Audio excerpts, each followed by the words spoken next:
Kiedy słyszymy słowo piramidy, niemal automatycznie myślimy o Egipcie. Rzadko komu przychodzi do głowy, że monumentalne budowle grobowe mogą istnieć także i tutaj, w naszym kraju, na ziemiach dzisiejszej Polski, Wielkopolsce. Na terenach porośniętych dziś lasami archeolodzy badają obiekty, które jeszcze do niedawna pozostawały niemal niewidoczne.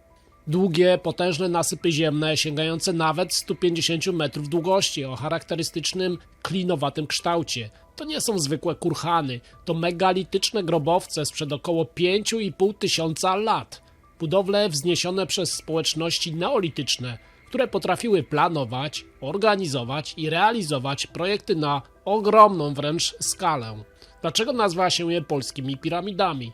Były miejscami pochówku elit, ludzi o szczególnym statusie, postaci o znaczeniu religijnym czy też innym symbolicznym. Ich budowa wymagała nie tylko czasu i wysiłku, lecz także władzy. To odkrycie zmusza do zadania niewygodnego pytania: kim byli ci ludzie, którzy żyli na tych ziemiach tysiące lat przed powstaniem państwa polskiego? Bo przez dekady przyzwyczajano nas do obrazu pradziowej Polski jako jakiejś peryferii, obszaru z opóźnionym rozwojem cywilizacyjnym, zaludnionego przez mikroprymitywne wspólnoty. Megality z Wielkopolski nie pasują do tej opowieści. Są dowodem na istnienie złożonych struktur społecznych, hierarchii i rozwiniętych wierzeń, w których pamięć o zmarłych miała duże znaczenie. Dlaczego więc tak mało o tym wiemy? Bo te piramidy nie dominują nad krajobrazem jak kamienne kolosy z Egiptu. Są niskie, porośnięte roślinnością, często brano je za naturalne wzniesienia albo pozostałości nowożytnych prac ziemnych. Dopiero nowoczesne metody badań, lotniczy skanning laserowy, czyli LIDAR, precyzyjne pomiary i systematyczne wykopaliska w końcu pozwoliły dostrzec ich prawdziwy charakter. To odkrycie jednak nie zmienia jednej daty w podręczniku do historii, bo ono zmienia sposób myślenia. Pokazuje, że historia tych ziem nie zaczyna się od pierwszego Piasta, Mieszka, od chrztu czy od pierwszych spisanych kronik. Zaczyna się znacznie wcześniej, w takim świecie, w którym ludzie potrafili organizować wielkie przedsięwzięcia, wierzyli w życie po śmierci i chcieli, by pamięć o wybranych z nich przetrwała na wiele pokoleń do przodu.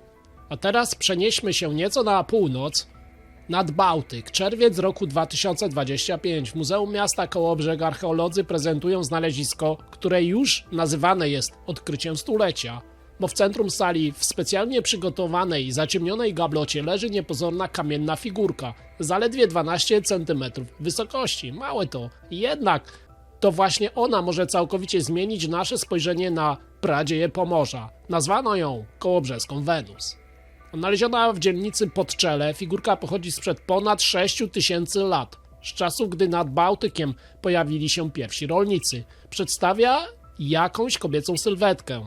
Archeolodzy zastanawiają się, kim była. Czy to symbol płodności, bogini, strażniczka życia i urodzaju, a może tylko zwykła zabawka, trzymana w dłoniach dziecka sprzed 1000 lat. Żaden obiekt kultu.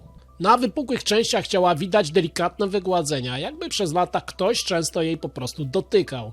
Czy jest to ślad rytuału, czy może dowód, że była amuletem przekazywanym z pokolenia na pokolenie? Podobne figurki znajdowano w Anatolii, Bałkanach i w południowej Europie, lecz na ziemiach polskich jest to pierwsze takie odkrycie, dlatego jest ważne. Większość neolitycznych Wenus tworzono z gliny, ta jest z kamienia. To sprawia, że kołobrzeska Wenus jest nie tylko unikatowa, ale i pełna zagadek. Eksperci z wielu uczelni rozpoczęli serię analiz geochemicznych i typologicznych. Badania mają dopiero potwierdzić jej wiek, pochodzenie i sposób wykonania. Jak mówią sami archeolodzy, na takie odkrycie czeka się całe życie. Jeden przedmiot, który potrafi przesunąć granice naszej historii ponownie. Ale tutaj nie wszyscy są oczywiście do tego przekonani. Niektórzy sugerują, że forma figurki może być zbyt nowoczesna jak na neolit. Czy to możliwe, że mamy do czynienia z przedmiotem późniejszym? Na razie to tylko czyste hipotezy, bo dowodów brak. Nie każda broń jest tylko bronią, bo czasem jeden przedmiot potrafi powiedzieć więcej o władzy, ambicjach i świecie sprzed 1000 lat niż kroniki. Tak jest z włócznią wydobytą z jeziora Lednickiego. Lednica nie jest zwykłym oczywiście jeziorem. To przestrzeń, która w X wieku była integralną częścią centrum władzy. Właśnie w tym kontekście pojawia się nasza włócznia, której stan zachowania i forma natychmiast zwróciły uwagę wielu badaczy. To nie jest przypadkowy grot. Nie jest to też broń masowa, używana przez anonimowych wojowników. Jej wykonanie, proporcje i detale sugerują przedmiot o szczególnym statusie. W świecie wczesnego średniowiecza włócznia była czymś więcej niż narzędziem do walki. Była znakiem wojownika, symbolem przynależności do konkretnej drużyny. Dlaczego właśnie ta włócznia znalazła się w tym jeziorze? Jedna z hipotez zakłada celowe złożenie broni w wodzie. Inna możliwość to wydarzenie gwałtowne, chaos, walka, nagła śmierć. Włócznia mogła wypaść z ręki wojownika, który bronił mostu, grodu lub samego centrum władzy. Czy był nim Mieszko? Dziś włócznia z Lednicy leży już poza wodą, poza mułem, poddana analizom, opisana, zabezpieczona, ale jej znaczenie nie polega na tym, że rozwiązuje tą zagadkę początków Polski, bo polega na tym, że uświadamia nam coś innego, jak blisko była przemoc, rytuał i władza w świecie pierwszych piastów. I że czasem jeden przedmiot wydobyty z ciszy spokojnego jeziora potrafi przemówić głośniej niż wszystkie zapisane kiedyś kroniki. Na pierwszy rzut oka to miejsce niczym się nie wyróżnia. Pola, płaski krajobraz. Orłowo, niewielka miejscowość niedaleko Inowrocławia. Przez tysiące lat nie istniało żadnej kronice, na żadnej mapie historii. A jednak właśnie tutaj archeolodzy natrafili na ślady ludzi, którzy żyli i umierali niemal 9000 lat temu, na długo przed rolnictwem, przed jakąkolwiek formą państwowości.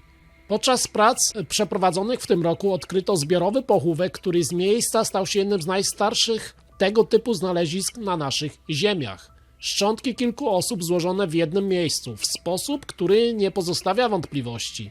Nie jest to przypadek. Dla współczesnego człowieka 9000 lat to niemal jakaś przecież abstrakcja. To czas, gdy klimat dopiero stabilizował się po ostatniej epoce lodowcowej. Krajobraz wyglądał inaczej. Linie rzek były inne. Być może spływały do innych mórz, dopiero co ukształtowanych, a ludzie żyli w niewielkich grupach, stale przemieszczając się w poszukiwaniu pożywienia, by przetrwać. Właśnie w tym świecie pojawia się coś niezwykle istotnego. Praktyka grzebania zmarłych razem. Gest, który wykracza poza biologiczne przetrwanie. To jest ważne.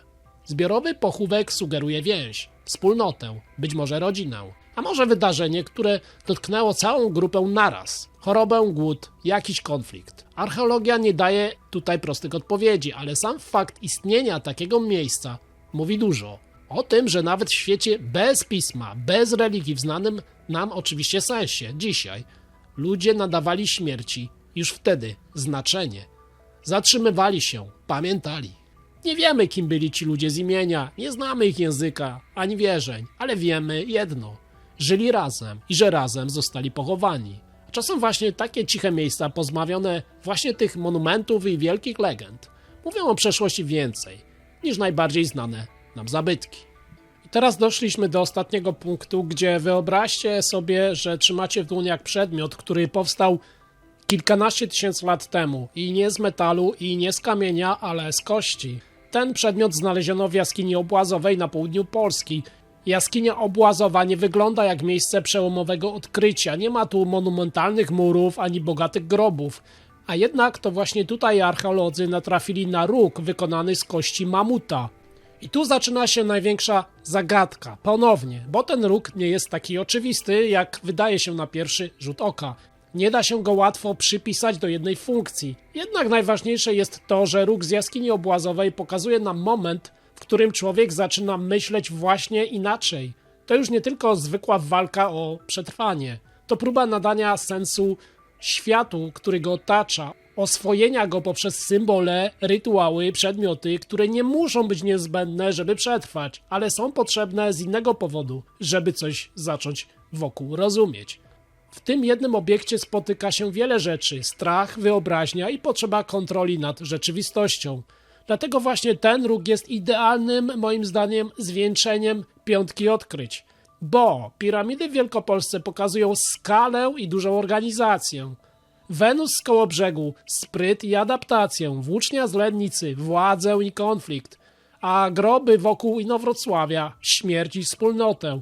A co pokazuje róg z jaskini obłazowej? On pokazuje coś najbardziej ludzkiego. Pytanie, które wciąż pozostaje bez odpowiedzi. Bo czasem w archeologii najciekawsze nie jest to, co wiemy, ale to, czego wciąż nie potrafimy wyjaśnić, bo to jest właśnie kwintesencja poszukiwań w archeologii. Może właśnie dlatego, mimo upływu tysięcy lat ten róg nadal do nas mówi w swoim własnym niezrozumiałym języku. I wciąż nie wiemy, co dokładnie chce nam powiedzieć.